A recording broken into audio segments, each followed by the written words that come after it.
Ал адам жалғызсырайды, адамдар одан бір алыстап жатқандай көрінеді. Сосын ешкім оны бір менсінбей қойған сияқты көрінуі мүмкін, иә. Ол енді бұндай ойдың келуі, сосын ары қарай шайтан да жұмыс істейді ғой, енді ойлар салады неше түрлі. Адамдар оны қабылдамай қойған сияқты, қоғамнан бір бөлініп қалған секілді. Сосын осындай күйге түсіріп тұрған негізінде Аллах Тағала ол жерде бір жақсылық қалап тұр.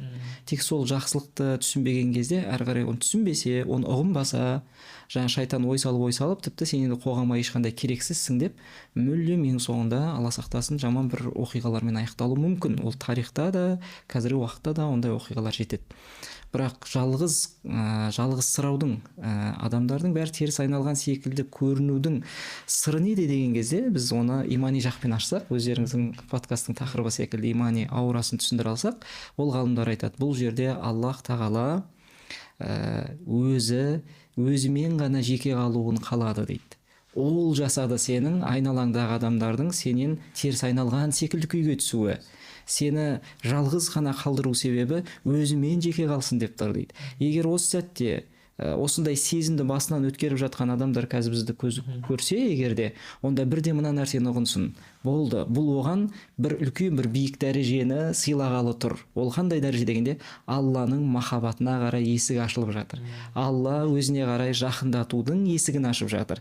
Бұл жақсы ма, жаман ба? Әрине ең жақсы нәрсе осы ғой. Бүкіл ойлаңызшы, адам білім алған кезде, қаншама құлшылықтар жасаған кезде, Аллаға бір жақындасам деген ниеті тұрады ғой. Сол мақсаты тұрады, ойлаңыз, бұл үлкен. Ал сізге ондай бір еңбек жасатпай-ақ өзі ашқалы тұр да есікті. Осыны түсініңізді, онда осы берілетін басыңыздан өтіп жатқан сәт бұл азғантай ғана болады. Сол сәтті пайдаланып, Раббыңызбен жеке қалып, адамдардан оқшауланып, бөлмеңіздің есігін жауып, Раббым деп алақан жайып, сәждеге жығылып, жаңа пайғамбарымыз алейхиссалату вассалам өзінің хадисінде сүйіншілегендей, құлдың Раббысына ең жақын болатын сәті сәждесі деді ғой. Сол сәттерде жаңа сәждеге жығылып, Раббым деп, ол бір намаздың сәждесі бол шарт емес. Кәдімгі жай ғана сәждені жасап, сосын Раббым деп, мен адамзаттың бәрін, айналамдағы адамдардың бәрін маған бір жатырқап көрсеттің, мені бір жалғыз қалғандай сезіндірдің маған, сен өзіңе қарай жақындатуды қалап жатырсың ғой деген дұғамен Аллаға қарай ұмтылатын болса, әлі ол кісі көреді, жалғызсырау деген сезімді алып тастап, жүрегіне басқа бір сезімді береді. Ал бұл салынған сезім қаншама танымал адамдардың ортасында отыра ма, жоқ жер бетінде күллі адамдар бұны келіп жақсы көріп қасына жинала ма, олардың ешқайсысы сыйлай алмайтын бір сезімді сол сәтте жүрегіне салады. Бұл сезімді ол одан кейін еш нәрсемен айырбастағысы келмейді.